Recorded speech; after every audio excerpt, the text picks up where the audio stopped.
test drive natin tong 1438 na sprocket sa akyatan mga kamex. Punta lang tayo sa Skyline para doon tayo susubukan ito kung malakas nga ba sa akyatan. Matarik tong akyatan na to, itong pupuntahan natin, kaya hindi basta basta ito. Kaya dito natin susubukan ito kung malakas nga ba talaga itong ganitong sprocket. Kasama natin si Mrs. dito, kaya dalawa kami na pakyat sa bundok. Sa mga nakapunta na dito, alam nyo kung gaano ito katarik. Pero kung hindi nyo pa alam dito, pwede kayong subukan na pumunta dito para makita nyo ang daan na to.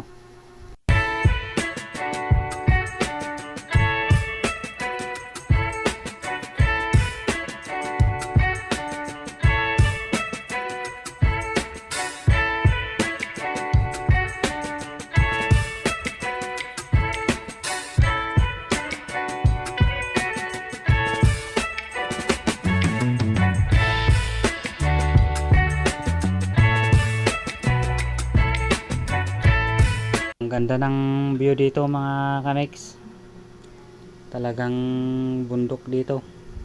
Yan kung makita natin sa camera. Maganda dito na puntahan. Yung mga hindi pa nakapunta dito, pasyal kayo para makita nyo itong daan na to kung gaano kaganda. At sa mga mahilig sa kurbada, maganda din dito na puntahan nyo. Talagang puro kurbada yung nandito sa daan na to, kaya magsasawa kayo pag punta kayo dito. Ito medyo pakyat na dito mga kamex, pero naka 4th gear pa rin tayo. Yan, kayang kaya naman nya na akyatin ng mga ganito, pero hindi pa naman masyadong makyat ito, kaya kaya pa ng 4th gear ito. Ito naka 3rd gear na tayo mga kamex, dahil kurbada at pakyat, kaya lumipat tayo sa 3rd gear.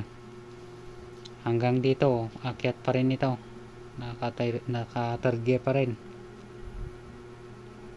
Yan, medyo mahabang akyatan ito. Malakas naman tong ganitong set na sprocket mga kamex, tong 1438. Ito yung pinaka stock ng XRM 125, kaya kayang kaya ito sa mga ganitong katarik na akyatan. Basta wag lang yung sobrang bigat yung karga nyo. Kung katamtaman lang, kayang kaya. Pero pagkargahan nyo ng mabibigat, hindi na kaya pag ganitong katarik na akyatan.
Ito mga kamex, paakyat na naman dito.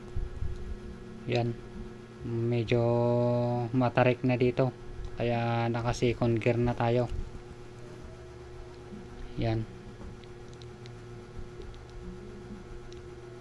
liko-liko tong daan na to, kurbada at sobrang liko. Kaya sa mga hindi pa eksperto ng mga ganitong daan, subukan nyo dito para masanay kayo. Naka second gear pa rin tayo mga kamex, mahabang akyatan kasi ito, kaya second gear pa rin. Yan, hindi lang pansin sa video, pero matarik na ito. Hindi na kaya ng third gear ito kung may angkas kayo. Hindi lang kasi ako nakabilo, alay-alay lang yung silinyador, kaya second gear na lang. Pero pag nakabilo ako dito, kaya pa naman ng third gear, kasi magaan lang naman kami, hindi kami mabigat.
Ito mga kamex, akyatan na naman, naka third gear na tayo. Yan, pero hindi tayo nakabirit masyado, pero kayang kaya naman ng third gear. Yan, nag second gear na tayo kasi sobrang tarik na dito sa banda na to. Yan, kitang kita naman sa video, talagang matarik talaga. Mas malala pa yan pag personal. Malayuan na akyatan nito, kaya nasa second gear pa rin tayo, hindi tayo makalipat ng gear dito, second gear lang talaga. Pero pag ganito lagi yung dinadaanan nyo, hindi pwede itong 1438 na sprocket combination ang gagamitin nyo, kasi sobrang tarik dito. Mahihirapan lang yung makina ng motor nyo. Mas babahan nyo yung engine sprocket nyo, mag 1338, mas pwede pa dito kung laging ganito at may karga kayo na mabibigat. Kasi itong 1438 hindi pwede pag ganito araw-araw yung dinadaanan nyo.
gumagawa sila ng tulay dito sa banda na to.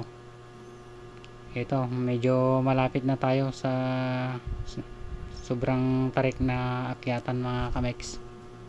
Dito na mag-umpisa yung mas matarik na akyatan dito sa daan na to, itong papunta sa skyline.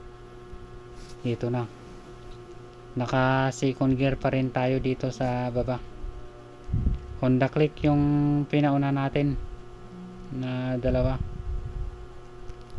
Yan mga kamex, second gear pa rin dito, pero mamaya mag first gear na tayo dahil mas paakyat dito. Habang